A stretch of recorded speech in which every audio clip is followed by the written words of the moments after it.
Hello, welcome to my channel the winners. कैसे हैं आप लोग? उम्मीद करता हूं आप लोग बखैर होंगे।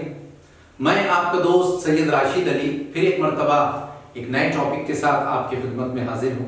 मेरा आज का टॉपिक है अपनी मिस्टेक से कैसे सीखना चाहिए। तो चलिए यहीं से हम अपनी बात शुरू करते हैं। देखिए, जिंदगी में आदमी को अलग अलग तरह के लोग मिलते हैं, अलग अलग उसके साथ वाकई सिचुएशंस पेश आती है। लेकिन इस दुनिया में कुछ लोग ऐसे होते हैं जिनको बहुत ज़्यादा कॉम्प्लेक्स होता है, बड़ी एहसास कमतरी होती है।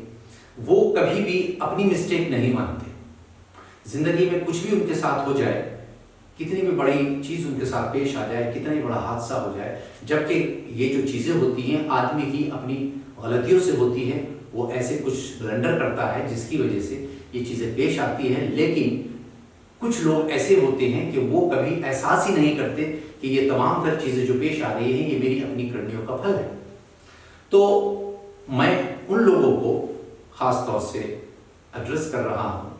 उसका सबसे अच्छा तरीका आपको ये बता रहा हूँ, जो एक गोल्डन उसूल है, वो ये आपको उसे अपनी ज़िंदगी में पिरो लेना चाहिए, उस पर अमल करना चाहिए। जब आप रात को बेड पर जाते हैं तो एक अपनी ज़िंदगी का ये एक मामूल बना लीजिए, एक तरीका बना लीजिए, एक नियम बना लीजिए कि आप पूरे दिन की जो आपकी एक्टिविटीज़ रही, जो भी आपने किया है उठने से बेड तक आने तक, चाहे आप ऑफिस में जाते हैं, चाहे फैक्ट्री है, जो भी काम आपने किया है, जो भी आपकी एक्टिविटीज़ रही, उसको बाकायदा एनालाइज कीजिए कि आज मैंने पूरे दिन में क्या अच्छा किया और क्या बुरा किया। क्योंकि इंसान सबसे झूठ बोल सकता है, एक तो ऊपर वाले से झूठ नहीं बोल सकता और एक खुद से झूठ नहीं बोल सकता। तो आप जो भी कुछ करते हैं किसी को नहीं बताते, क्योंकि उसमें आपकी अपनी एक ईगो है, अपनी एक इमेज है, वो ख़त्म हो जाती है, डाउन हो जाती है। दूसरे की निगाह में आप चाहते हैं कि मैं जिस तरीके से मेरा एक इंप्रेशन लोगों के जहन में है वो रहे। अगर आप अपनी मिस्टेक उसके सामने एक्सेप्ट कर लेंगे तो वो ये सोचेगा आप तो बड़े बेवकूफ़ आदमी हैं। तो इसलिए आदमी उस बेवकूफ़ी की वजह से दूसरे के सामने अपनी मिस्टेक को एक्सेप्ट नहीं करता, जिसका नतीजा ये होता है कि वो ज़िंदगी में बड़ी बड़ी गलती करता रहता है और परेशानी में इन्वॉल्व हो जाता है, नई नई परेशानी में दाखिल हो जाता है। और एक दिन ऐसा आता है कि फिर उसके पास कोई रास्ता, कोई ऑप्शन नहीं बचता उन परेशानियों से बाहर निकलने का। तो इससे पहले कि आपको भी ये परेशानी घेर ले और आप भी इस बीमारी का शिकार बन जाए, उसका सबसे अच्छा तरीका जो मैंने अभी आपसे अर्ज किया है, हर इंसान को बाकायदा अपने आप को रोज़ाना एनालाइज करना चाहिए। जब उठे तब एक प्लानिंग बनानी चाहिए, एक स्ट्रैटेजी छोटी सी मुख्तसर सी बना लीजिए, मुझे आज ये करना है। और रात में जब आप सब कामों से फारिग हो जाएंगे, उस वक्त आप सोचिए मैंने पूरे दिन में क्या क्या काम किए हैं और उस पर गौर व फिक्र कीजिए। और उसमें अगर कोई गलती है तो उसको अंडरलाइन कीजिए, लिखकर अंडरलाइन कीजिए। और फिर ज़िंदगी में नेक्स्ट डे जब आप अपने ऑफिस या फैक्ट्री जाएंगे उसको रिपीट मत कीजिए, उसको सोचिए ज़िंदगी में अब इसको मैं कभी रिपीट नहीं करूँगा। जो लोग ऐसा करते हैं, मैं अक्सर अपने सेशंस में, अपनी क्लासेस में, अपने लेक्चर्स में जाकर उनको बताता हूँ, वो कहते हैं जिस दिन से सर आपने हमें ये तरीका बताया है हमने इस पर अमल किया, इसको अपनी ज़िंदगी में इम्प्लीमेंट किया, और जिस दिन से इम्प्लीमेंट किया उसी दिन से हमारी प्रॉब्लम ख़त्म होनी शुरू हो गई। होता यही है, मैंने जैसे आपसे अभी शुरू में बताया था कि आदमी बड़ा कॉम्प्लेक्स का शिकार होता है। उसकी कॉम्प्लेक्सेस की शक्लें अलग होती हैं, किसी को किसी तरह का कॉम्प्लेक्स होता है, किसी को किसी तरह का। ये जो है ये बहुत मेजर है, किसको परेशानी, और ख़ास तौर से इस कॉन्टिनेंट में जिसमें हम रहते हैं, हिंदुस्तान, बांग्लादेश, पाकिस्तान, नेपाल, बहुत सारे इसमें कंट्रीज़ हैं। इस कॉन्टिनेंट के लोगों को तो कुछ बीमारी है, ये तो बिल्कुल भी अपनी मिस्टेक को एक्सेप्ट ही करना नहीं जानते। इनका दिल ही इतना बड़ा नहीं है।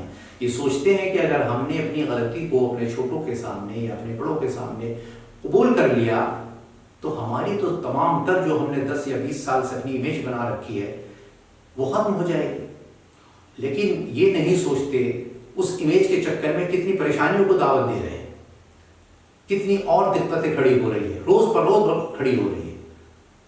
तो इसलिए उन परेशानियों से बचने के लिए सबसे उम्दा और सबसे आसान तरीका यही है कि जो भी आप कर रहे हैं, जो भी आप करते हैं, उसको पहले अच्छी तरीके से एनालाइज कीजिए, उसकी एक स्ट्रैटेजी बनाइए, प्लानिंग कीजिए, और किसी वजह से उसमें आप असफल हो जाते हैं, फेल हो जाते हैं, तो फिर बाकायदा रोज़ाना एक ऐसा एक डायरी बना लीजिए, उस पर लिखिए, उसको देखिए कि कहाँ ऐसी मिस्टेक हुई, कहाँ ऐसा कुछ मेरे से चूक हो गई जिसकी वजह से मैं यहाँ पर फेल हो गया।